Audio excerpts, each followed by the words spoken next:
Hello, everybody. Hope everybody's having a fantastic Wednesday. We've got a very special guest helping me host tonight. Hanson the cat is trying to bite my toe. But more importantly, we have our actual special guest for happy hour today is the one and only Jennifer Turcotte. She is from Carsmotology, if I can speak. Carsmotology.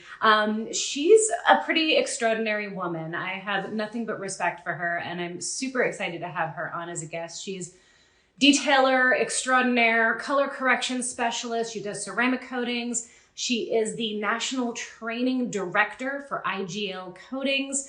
She does a ton of trainings around the country. She's also a small business owner. She's detailed some phenomenally amazing vehicles that hopefully she'll tell us a little bit about as we talk. And she's a huge advocate for women in non-traditional fields, women in the automotive industry. And so she and I have a ton of shared beliefs and passions, and she's just kind of in a different area of the automotive industry than I am. So I'm really extra excited to have her join us. So without further ado, if I can see if she's asked to join, let's see. Yes, no, yes, there she is.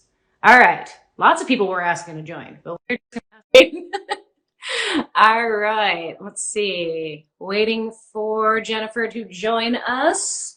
Hey! Hi. Hi.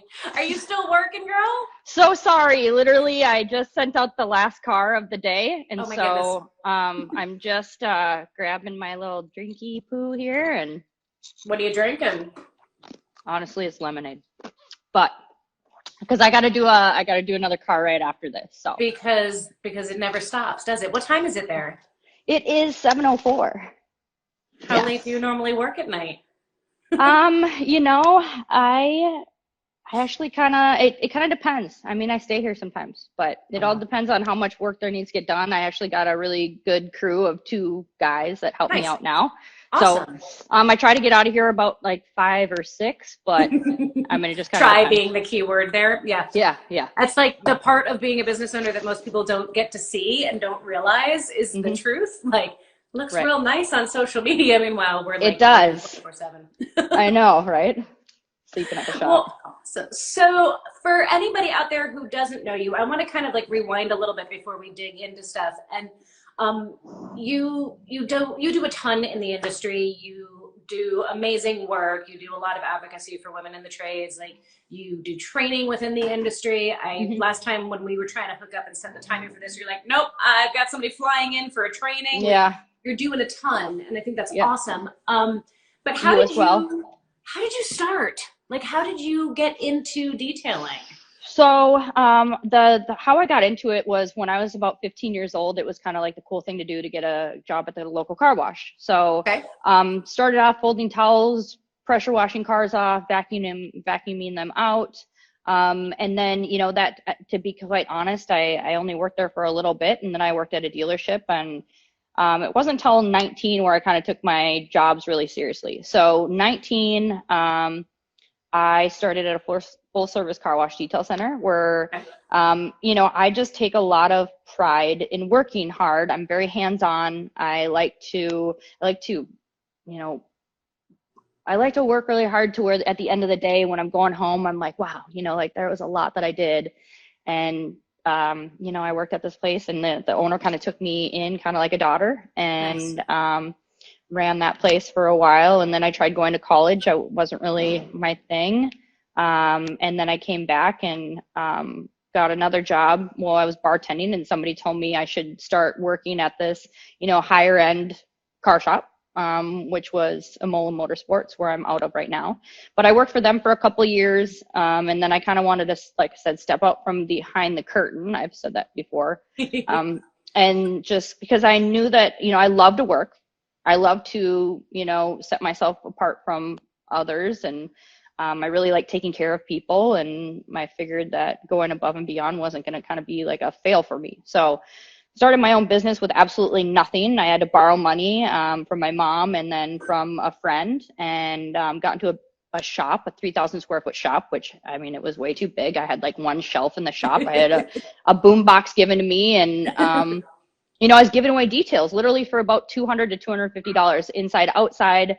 And that was like intensive paint corrections, under, engine cleans, interior, whatever. And I was I didn't really make much for a while. And I was trying I to feel like I've heard that story a lot from small business owners when they first start out. Yeah. I want to dig into that a little bit with you, but keep going. Yeah, no. And then it just kind of like it grew from there. The first year it wasn't slow, but I still had kind of like the people that knew how much I cared about like the little things. So those people still kind of stayed with me and were my beginning customers and what I call my cheerleaders. And, I gave certain coding or certain details away to kind of plant the seed and watch it grow. And it just kind of grew year after year after year. And how long have you been in business now? It's 6 years this Nice. year. Yeah. That's a big deal. Yeah, it's pretty cool. It's pretty awesome. cool to see from where it started and like how much you learn and to where I am now. So, I had my shop for a couple years, and then, it's crazy because the shop owner that I worked for is actually now my boyfriend. I literally kind of walked out on him because I wasn't getting paid enough. And then I started my own thing. And then, we just realized that we both worked on the same cars. We started talking. I tried to hook him up with my girlfriend, and then and then that didn't work. But I saw what a nice guy he was, and I'm like, wow, you're a guy that, because it's kind of hard to find somebody that understands what you're trying to do. The support system, because some people get really insecure, and then they're wondering why you're at the shop all the time. Whose car is that? How do you know him? Who's texting you? That sort of thing. So you want to have like a good support system, and he just didn't. He wasn't worried about that. He understood. And whether it's your boyfriend or anybody else in your life, like having people who are supportive and get what you're trying to do, like it's crucial, especially in the early years of business. There's no way to do it without that. It is, because if you have something or somebody that you really care about, that is making you feel bad for what you truly value, and you're not doing anything wrong. You're literally just, trying to grow. And, I remember when I was first thinking about starting my shop like a gazillion years ago, when I hadn't quit my job at the dealership yet, and I was like just getting ready to quit, and I was doing all the reading and learning that I could about being a shop owner and opening up a business. And my boyfriend at the time was like, I feel like you care about this business more than you care about me. And I was like, that's a sign that this is not going to work out. Yeah.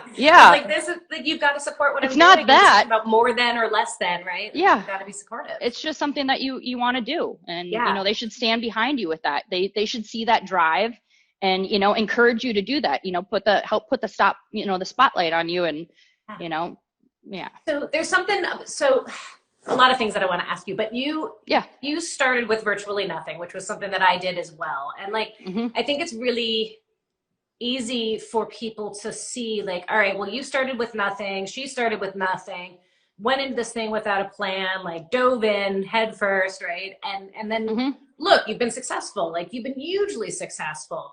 So if you had to do it all over again, or like give advice to somebody else who's in a job and they're like, I'm fed up, I don't want to do this for somebody else anymore, I have an idea, I want to do it for myself.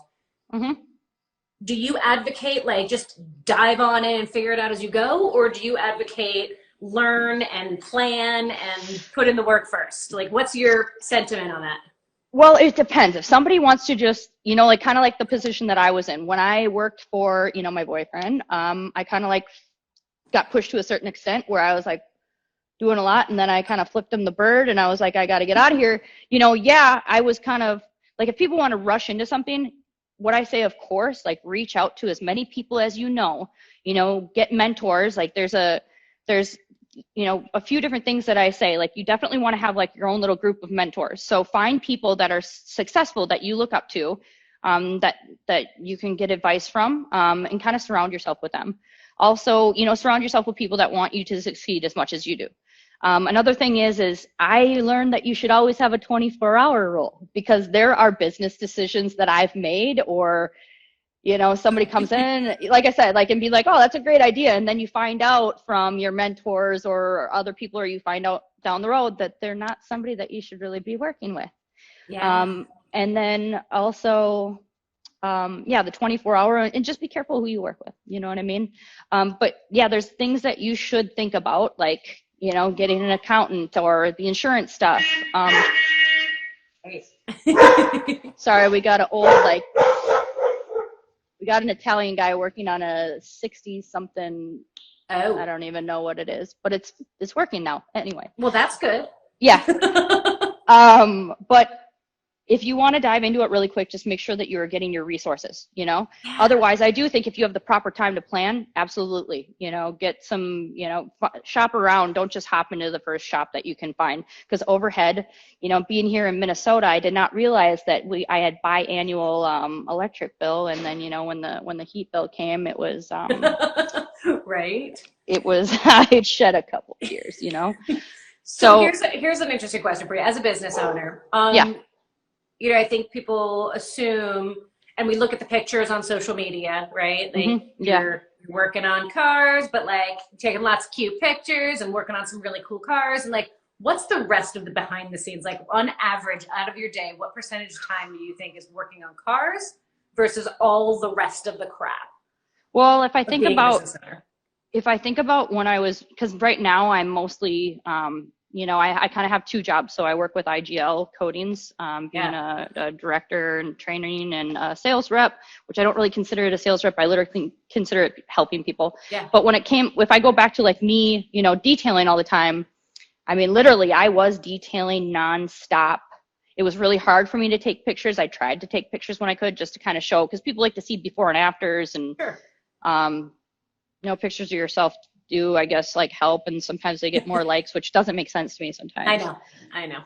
You know, we can talk about that one. yeah. But you know, putting time into the work versus behind the scenes, yeah, it's very stressful. You know, because you got deadlines and you gotta prioritize, and like, you know, one thing that's very important is I find like getting a routine.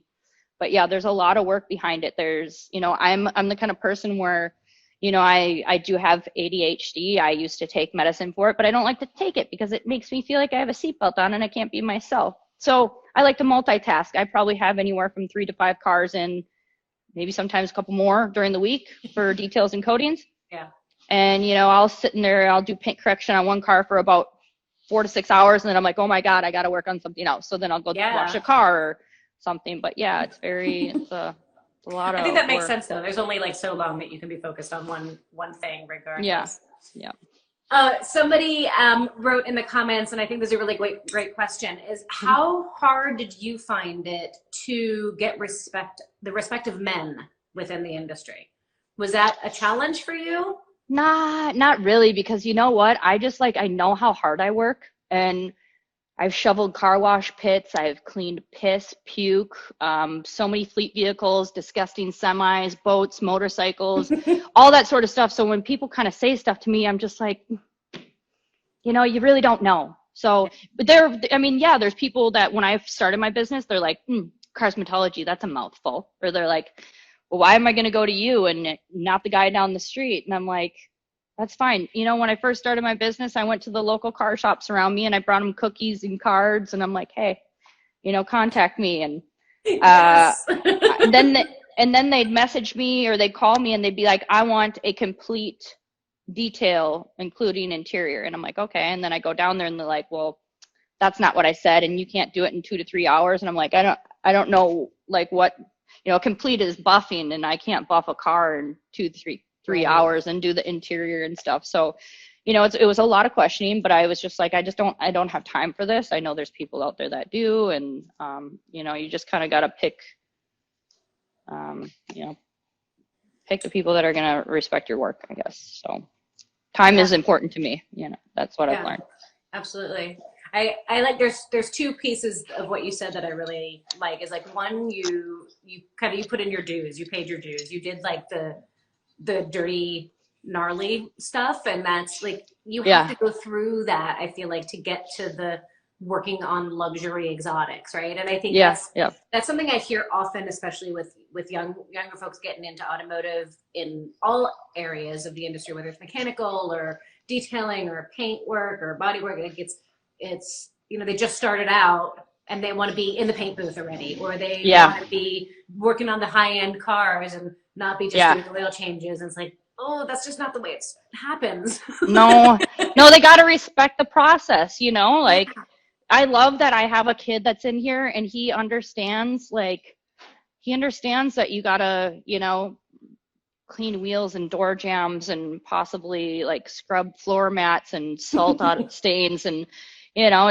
I'm not making him shovel car wash pits, but I mean still he doesn't fret about it. He's not mad that he can't just like start buffing right away. yeah, But it's nice when you get the people that respect the process and the journey, because totally. you know the journey, like if you go through that, like I will make sure that they are taken care of and they deserve it, and you know, but people that expect things right away, it's just like, Yeah, man, you you work gotta put for in the it. time. You gotta Yeah. put in the time. And I think that kind of answers that question of how hard is it to get respect. It's like it's when you lead with your skill and your talent, Hmm. and that's what it's all about. Like I think we all have various challenges. Like I know I had a ton of challenges with people not believing, and I think for myself at least it took getting to a point where I felt confident in my Hmm. skills before I was able to deal with the people questioning. And then Hmm. once I felt confident, then it was Hmm. easy because then it was like, Yep. oh, okay, cool. Like you think what you want to think, Hmm. and Yeah. then The how much one you want to thing, think. like when you first start out, obviously you're trying to get business, so you Yeah. are, you know, extra nice. You know, you do bend over backwards a little bit, but you know, and then you start to realize like, oh my God, I'm getting taken advantage of. You know, I got people that are like, well, if you do good on my car, you know, and I'm spending like over 10 hours on it and getting paid $250, they're like, well, I'll give you my next one. And I'm just like, man. So like you do learn a lot. And So so. when it comes to pricing, because I think that's a really big thing. I know a lot on the mechanical side, and I know a couple of ladies on the detailing side as well who have Hmm. similar struggles. Like we do side work on our own, or we're going out on our own at the beginning, or we've started our business and we're charging way too little. And that's something that you Yeah. mentioned. Like, how did you get over that hump of saying my work is worth it? It's worth more. Well, What was that process for you? How did you get there? so when I first started, obviously I was just trying to, I was just, oh, my boyfriend's like, you need to paint the ceiling. He's commenting. Okay, anyways.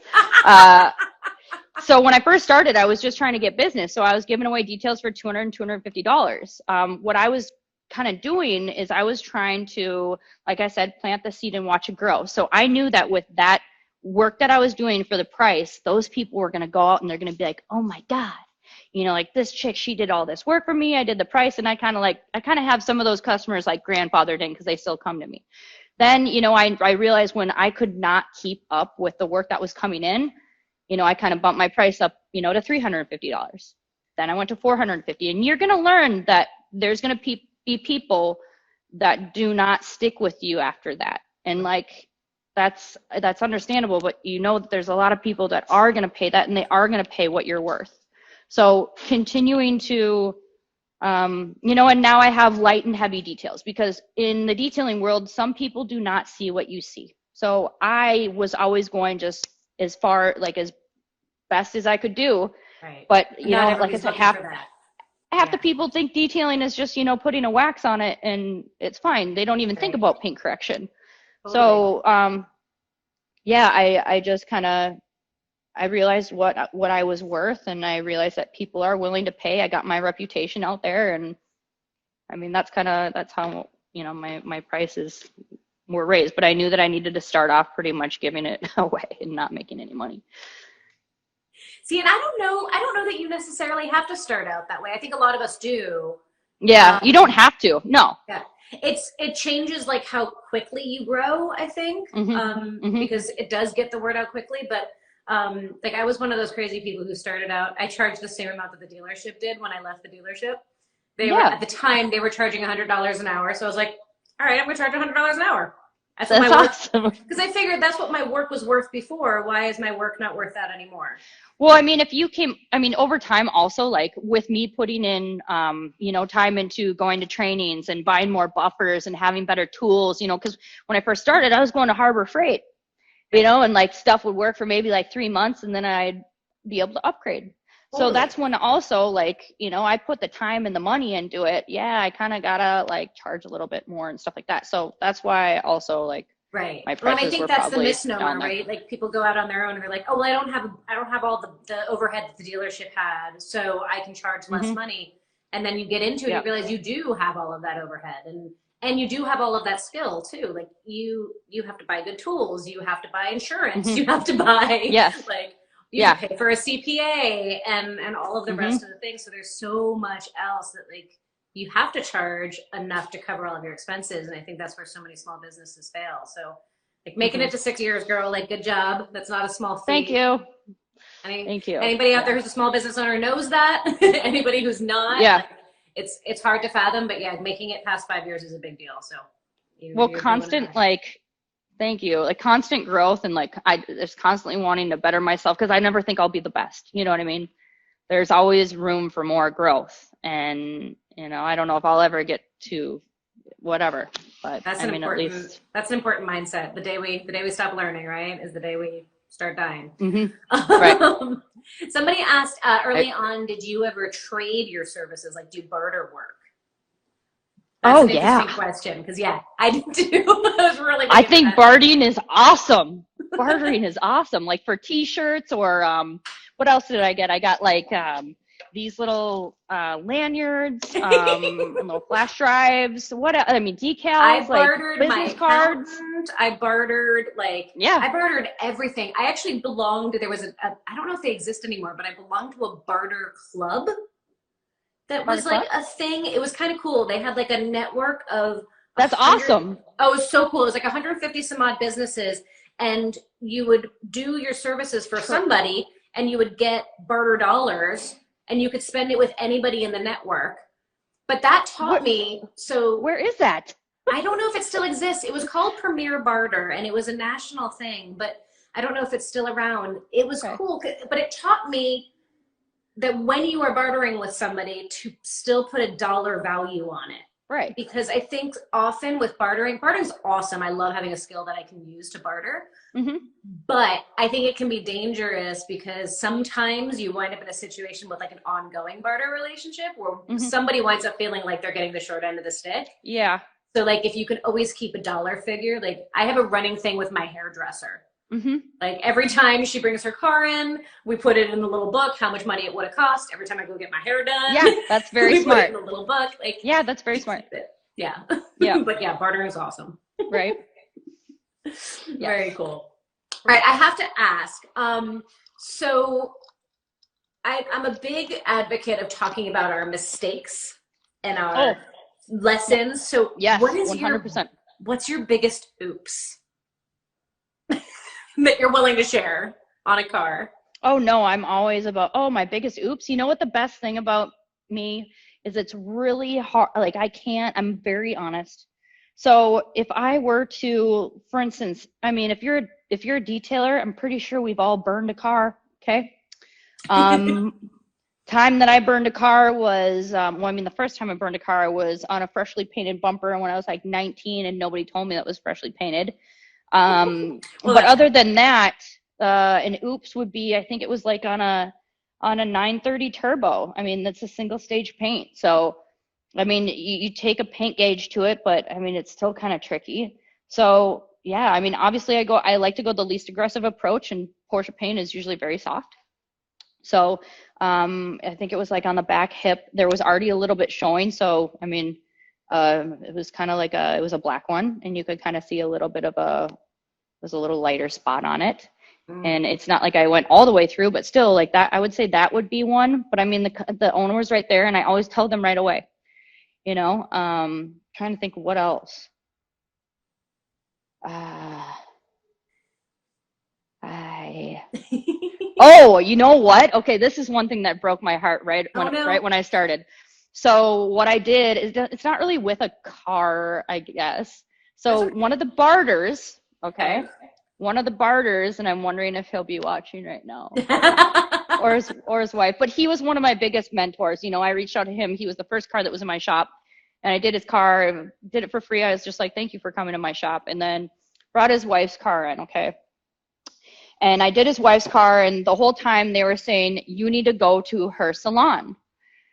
So I'm thinking, and I'm sorry, but like my dumbass should have thought about it a little bit better, but he's like, you need to go to her salon, blah, blah, blah.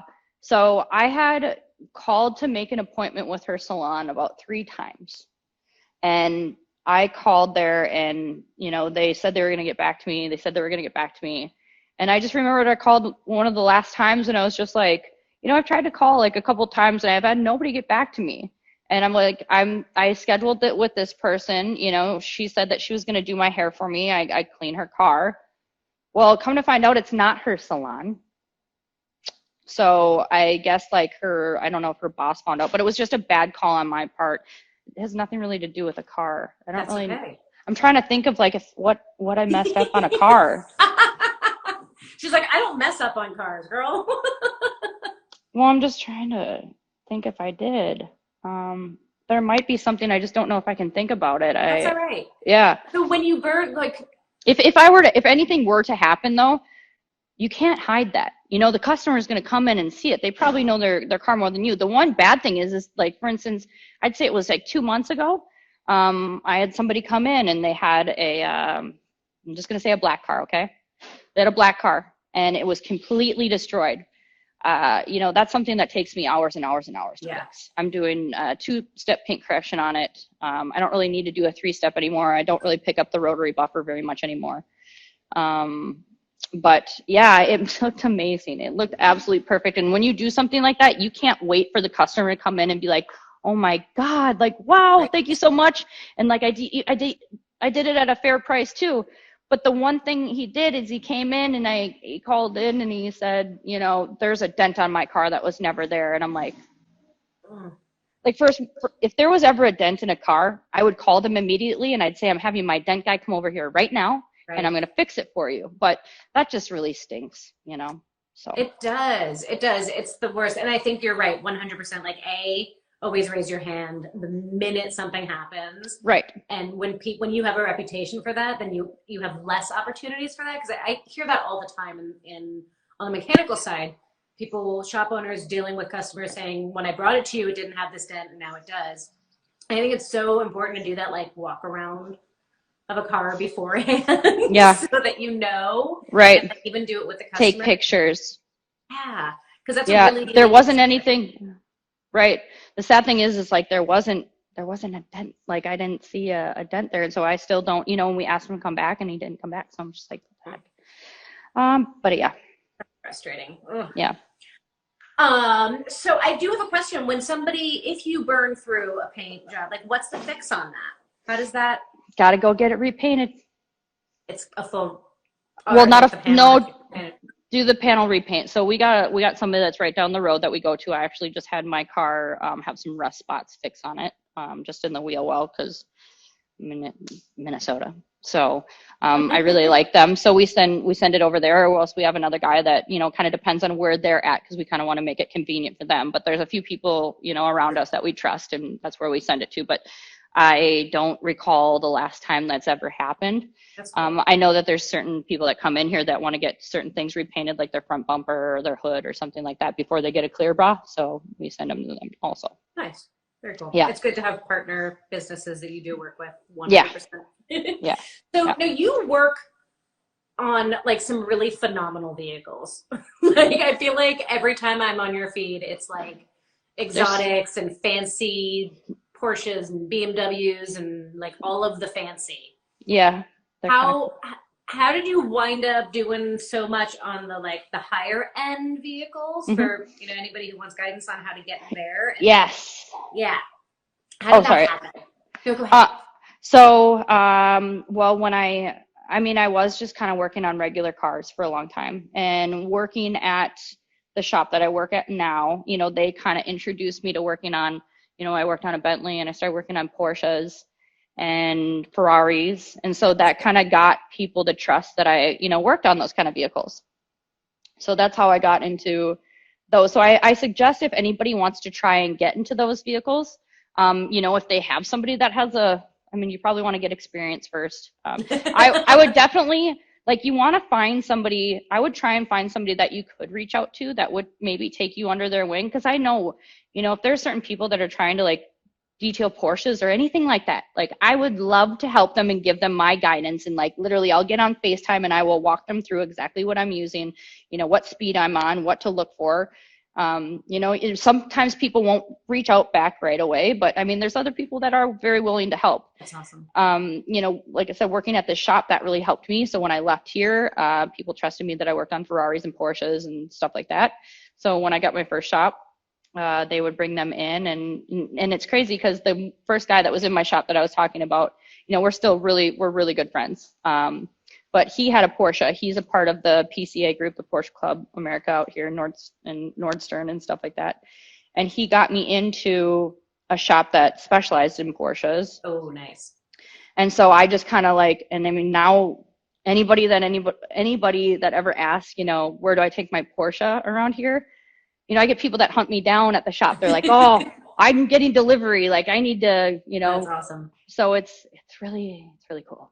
That is awesome. That's really so cool. What is the coolest car? Like what has been your most like, oh my God, I can't believe I'm working on this? The coolest car that or does it not matter because paint? I did get to work on a Bugatti and a Koenigsegg, which was really sweet. They look like little spaceships, but yeah, those were completely clear broad, so I didn't really get to like work with the paint on it. So the whole thing was clear broad? Yeah. Oh. Yeah. Yes, because I mean, if they're spending like $3 or $4 million on it, kind of fair point. Kind of want to get, point. Don't want to get that salt and peppered. It's only 3 or 4 million? Just a couple bucks. But there are, I got to work on a Porsche Singer. Nice. Got to take that to home from a car show. It was super cool. But some of my favorite cars that I get to work on are the like big transformations. The people that take me. Yeah, there's a couple people that I can think of that have given me Porsches. I just love Porsches. I'm working to get my first Porsche. I also want to get myself my first old Beetle, so I can kind of like, like that's what my dad worked on, and I really want to get one. I want to put air ride or bags on it or whatever you call it. Nice. Oh yeah, no, actually, I got to work on a short wheelbase, a 250 short wheelbase Ferrari. Nice. Which I think was, and that was not clear, Bob, but that was, they say anywhere from 10 to like 17 million. That's pretty cool. But other than that, the transformation ones are my favorite because like this lady, she's 70 years old. She came to me about a month ago. The thing was destroyed. The lenses looked like somebody painted on like yellow clear coat on it. I had to wet sand those out.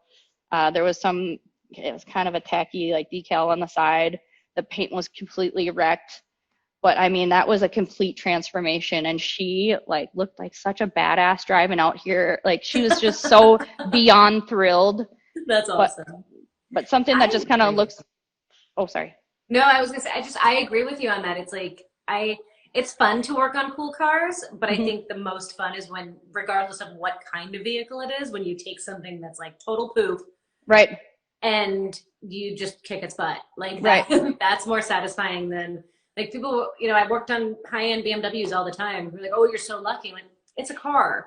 It's just a car. But it is really cool. Figure it out and dig in. Like those are the fun ones. Yes. The ones that look that have been sitting in the back of like a garage, and it's just, and then you take it and you make them see what it really is. That really, that's what gets me. Somebody's asking, what is involved in a $3,000 detail?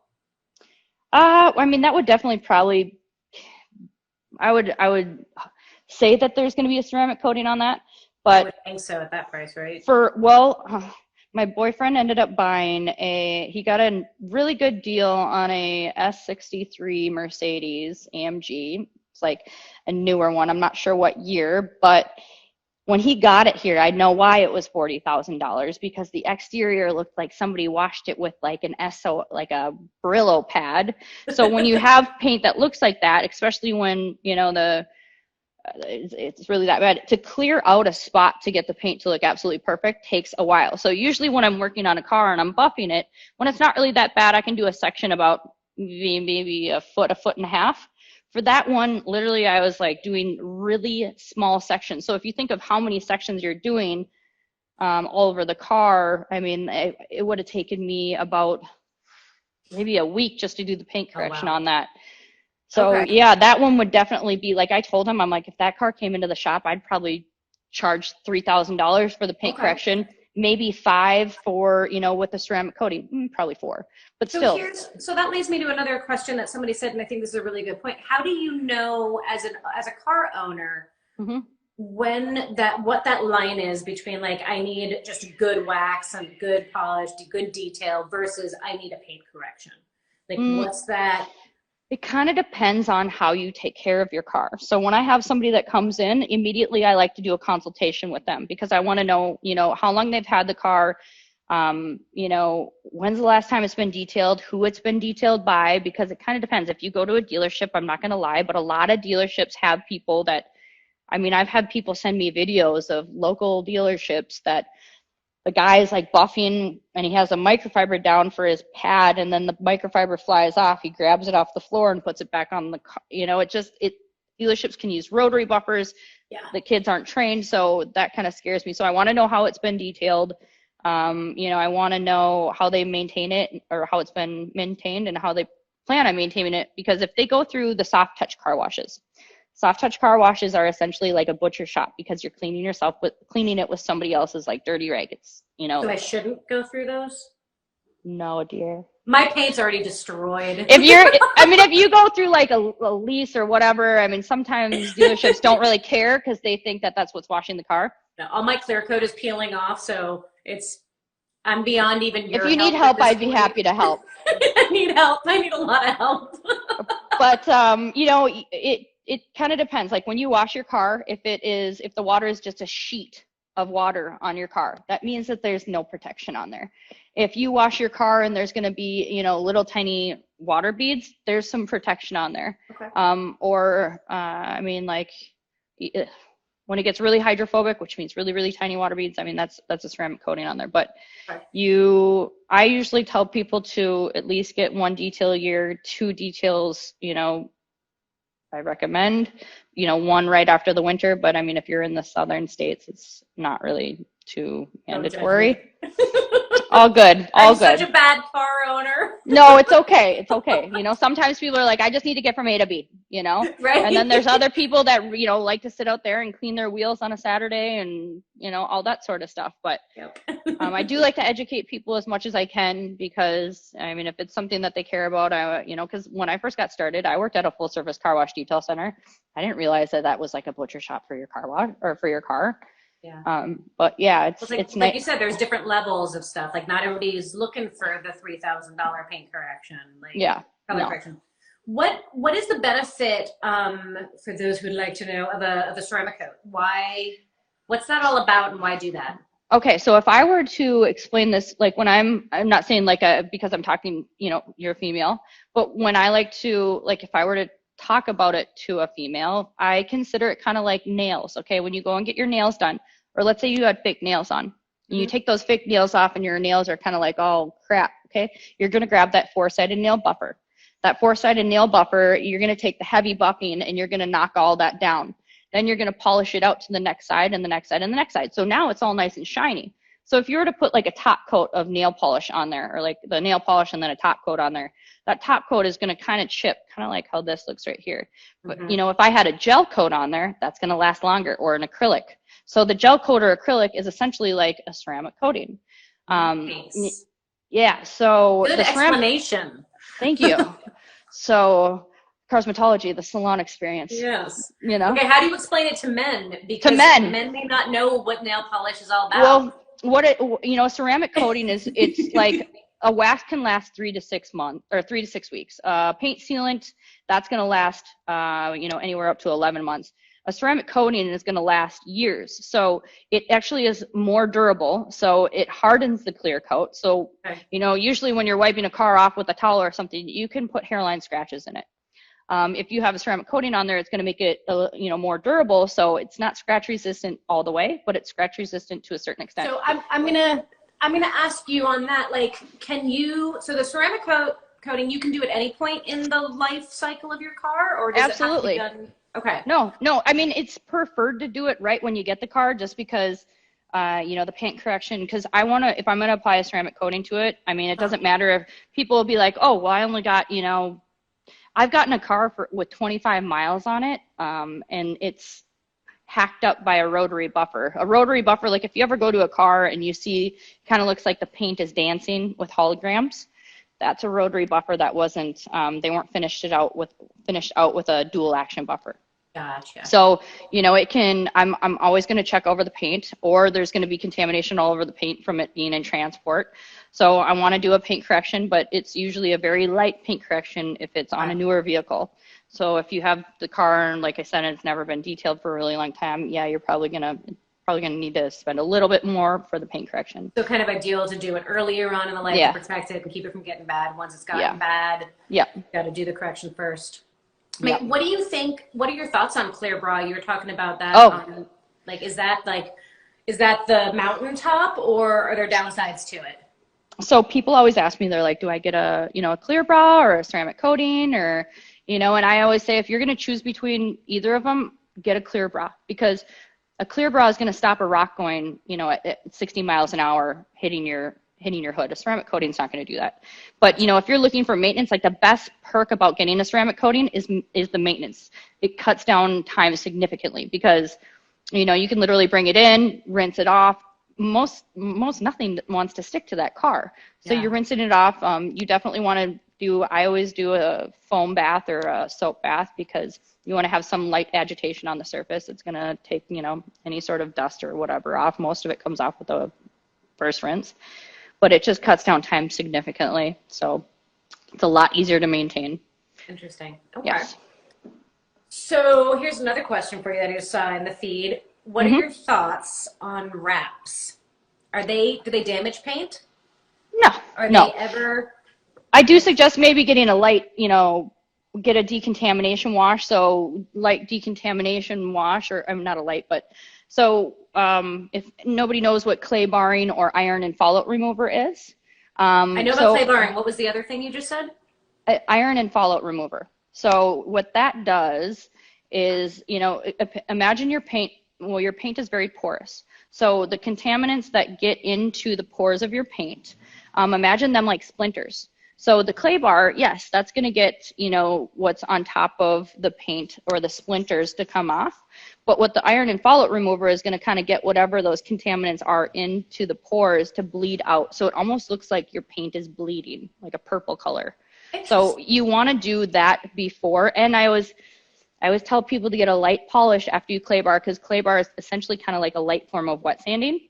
Okay. So if you ever use like a heavy clay bar, you'll notice that there's kind of like, since your paint's porous, it kind of has like a orange peely look.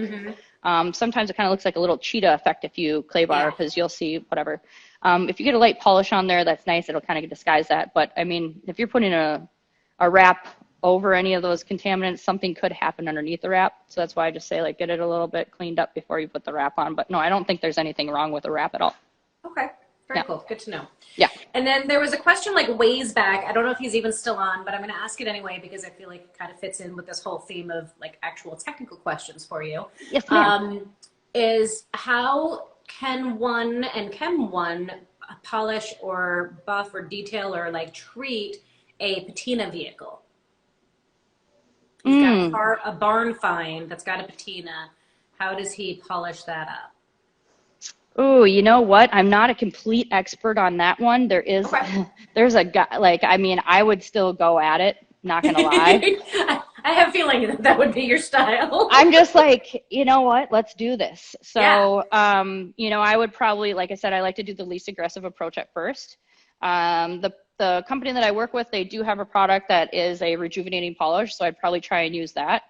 Otherwise, you know, you can do wet sanding and get that. Sometimes you can highlight that patina stuff. I went out and visited one of my buddies out in Washington. He's one of the best, wet sanders and polishers that I know. Very happy to be friends with him, but, he does amazing work. And when I was out there and I was wet sanding with him, he was working on a truck that had, some patina and like rust on it and stuff. And, he just like break through that layer of crud and, and then you buff it and you like highlighted little rust spots and stuff and it looked great. Yeah. So Nice. All right. it's nothing that I wouldn't try to do. Cool. Yeah.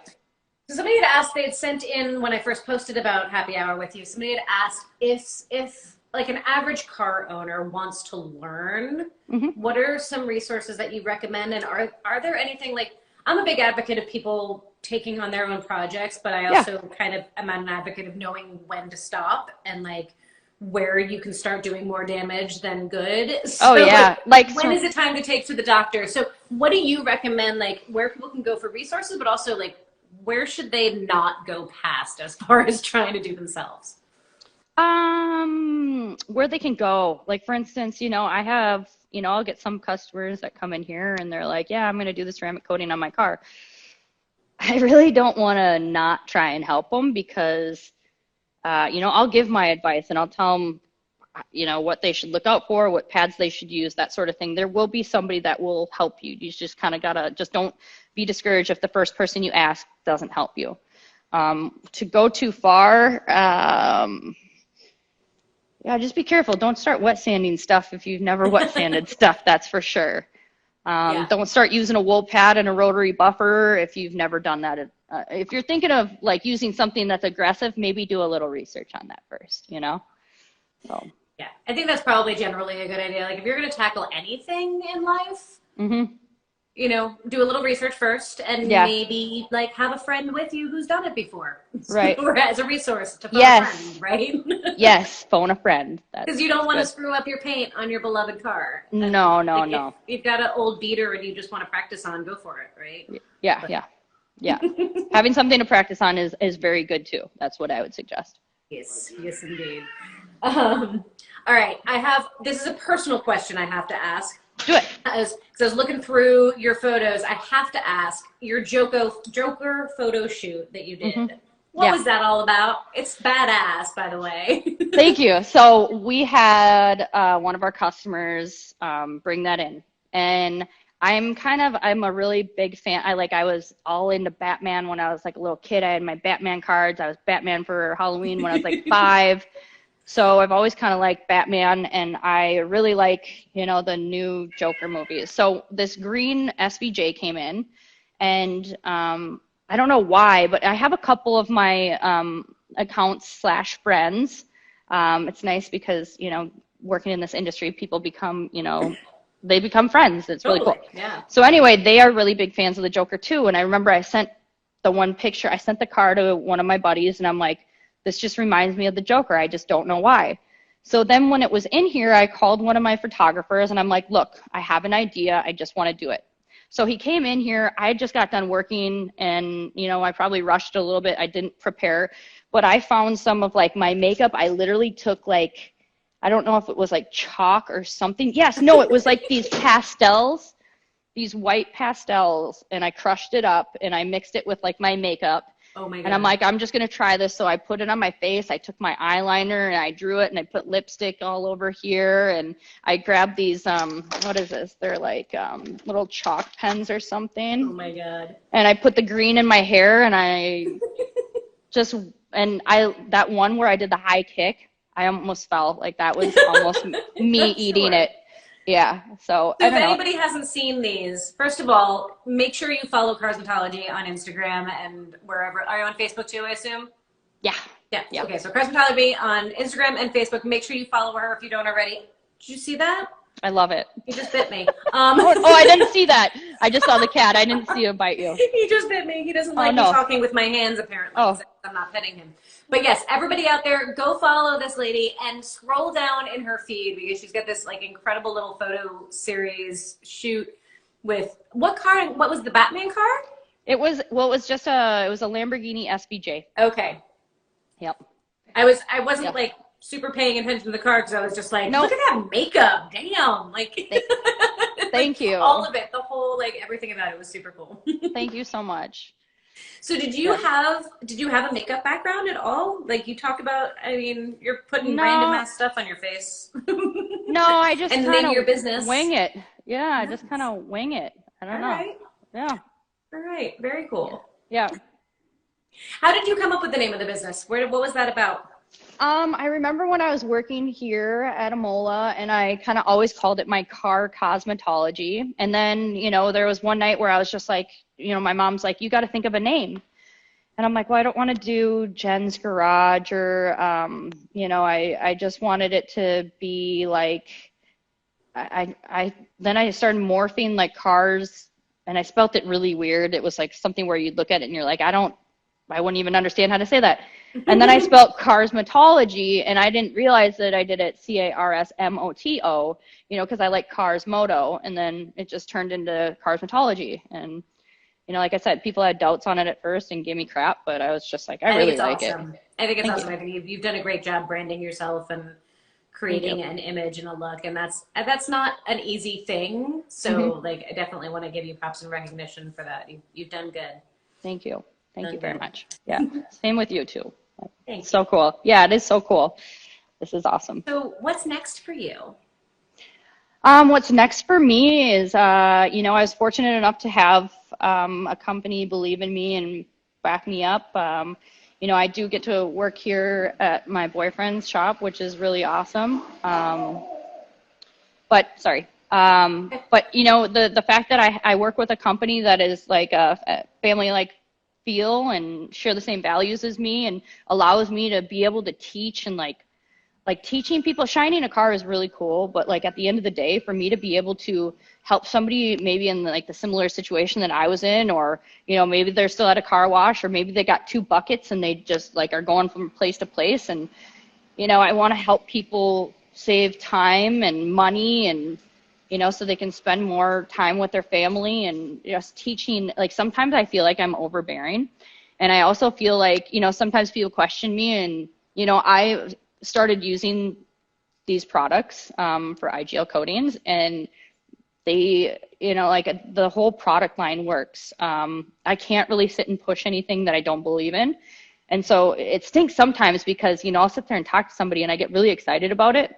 And then they're like, oh, well, you work for the company, so you have like probably a biased opinion. You're like, But no, I'm I'm like, excited about it. Like that's but why I work for the company, not vice yeah, versa. yeah. But I mean, I get like I'm not going to make everybody happy. There's people out there that are going to probably question it. Sure. And, but, there's also a lot of people that once they do try the stuff, they're just like, oh my God, thank you so much. Like, I can't tell you how many times a day that I get people that say thank you. And you and I both know that it's a wonderful thing. It is like, it's a high. So that's just, I just am going to continue to do that and continue That's to awesome. grow and that sort of thing. Yeah. Very cool. I love Yep. it. Yeah. So how can people reach out to you if they want to get training? Do you do one-on-one stuff or do you do Yeah. through IGL or? Well, right now, kind of during the whole COVID thing, we usually have trainings that we go to. I am, usually in my car driving around the country, stopping at shops, either just hanging out and polishing a car and showing people stuff. Nice. But people can reach out to me either Instagram, Facebook. They can email me just at carsmotology@gmail.com if they're interested in, I mean, I don't really want to like solicit on here, but like No, please. Please. I love IGL. I'm telling you, like it's an amazing brand. They set you up with everything. We try to set you up with success. It's all, we're all like a family. And so, my email is jturcotte@iglcoatingsusa.com. But yeah, mostly I'm a lot on Instagram. So if Cool. people want to reach out, I'd be happy to help them out. Awesome. And yes, guys, please do take advantage of that. From what I've seen, she's super accessible and as you can tell, she loves teaching and sharing her knowledge and Yeah. everything. And so Yeah. make sure if you don't follow her already, make sure you do follow her. We have spent a whole hour talking. Yeah. I know we had to split it up a little bit because of silly technology, but Yes, sorry. I am so, so glad that you said yes to coming Yes. on here with No. me. I've had so much fun talking with you. Yes. Is there anything else that the world should know about Miss Jennifer Turcotte? No, I just want to say thank you so much for having me. This is such a cool opportunity. Absolutely. It's really My cool. pleasure. My pleasure. Yeah. I look forward to the day that we actually get to meet in person. It'll happen, girlfriend. Yeah, one day soon. Yes. All Thanks right, everybody for guys. joining too. Yes, thank you all for joining us. Thank you all for all your great questions. This will be up on IGTV after this, so you can watch it again and glean all of the knowledge that you can out of this amazing woman, and then check her out, follow her page. Thank you so much for joining me. Yes. Okay. All right. Bye, honey. Bye.